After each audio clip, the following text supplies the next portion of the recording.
The church classifies sin into two basic categories: venial sin and mortal sin, or deadly sin and not deadly sin.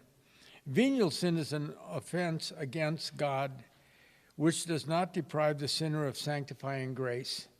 So in other words, you are not turned away basically from God completely. And then there's mortal sin, which is a grievous, grave matter. And the criteria for, or conditions for a sin to be mortal is that it is a grave matter.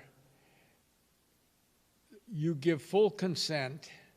You know what the consequences are, and you do it anyway.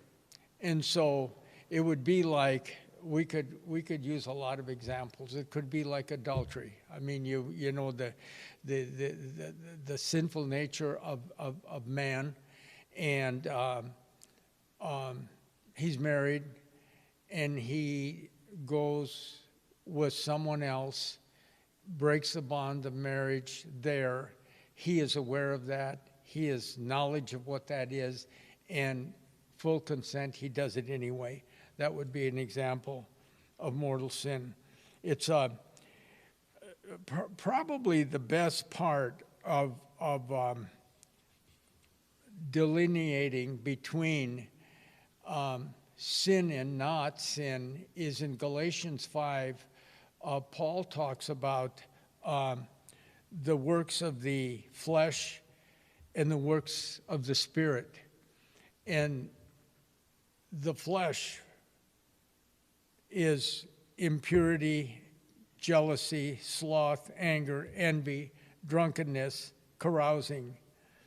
And the gifts of the Spirit is love, joy, self-control, modesty, faithfulness, kindness, peace, patience, generosity, goodness, and gentleness. And that's covered in the Catechism of the Catholic Church in paragraph 1857. And so on any of this, because I don't have them all listed on the handout, you know, if you want to just kind of write in that, then you can reference that and go back to that. Venial sin is covered in the CCC 1426, and mortal sin in CCC 1857.